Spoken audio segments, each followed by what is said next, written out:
This is the A to Z podcast. Expert insights on leadership, business, real estate, investing, and growth. This is powerful, making a shift. Since you're talking about the shift, I want to mention about one, there are many factors who could aggravate our emotions, that could throw us off whatsoever great we may be in terms of managing ourselves. And one of these factors is change, crisis. We have seen that during COVID. Some leaders, they could be able to handle crisis and they could be able to manage their emotions. But we have seen some leaders who were thrown out. Change and crisis, they create heroes and heroines. They also create a lot of failures of leadership. Would you please help us? How should we act? How should we behave when we are in the midst of chaos, change, and crisis? Yeah, that's a good question. I think, AZ, what comes to mind for me is a tool that I often share with leaders I work with, and also sometimes in my keynote presentations.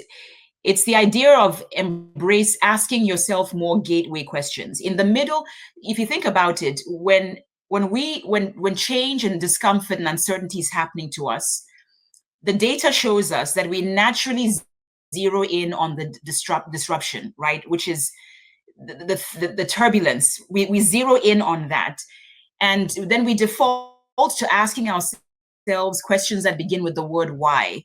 And I often like to call these barricading questions, because there are realms of life where asking why is helpful. If you're a scientist, you're trying to drill down to get to an answer.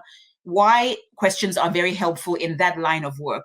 But when you are trying to build resilience to endure uncomfortable, turbulent times, why questions are very unproductive. And I call them barricading questions because I think about how they barricade in our thinking. They're very self-disempowering and they're unproductive. So here's an example. I was working with an organization that was going through a complete technology change, I think from like Google systems to Microsoft to something major overhaul, right? People are uncomfortable because they're used to using what they used in the past. And so a lot of people in the organization kept saying, why did our systems have to change? Look, barricading questions are not illegitimate. They're just not productive, right? That's a legitimate question to ask. Why did our tech systems have to change? But it's much more productive to ask what I call gateway questions that begin with the word how or what. And the reason I say gateway is because I think of how they open up the gates to forward thinking. So instead of saying, why did our tech systems have to change, which barricades in, loaded question, much more productive to say, hey, what can this new system help me do in improving the way I do my work, right? Why aren't my ideas being heard in meetings? Is barricading. What one thing can I do creatively to present my ideas for greater impact? Because the person who's asking that gateway question is opening up the gates to say, hey, I have a colleague down the hall who I know is very effective in meetings at getting their ideas across. I'm going to go ask them what one thing I could do differently to present my ideas for greater impact. That person is looking for solutions. They're opening the gates to forward thinking versus the person who is wallowing in the corner saying, why aren't my ideas being taken seriously?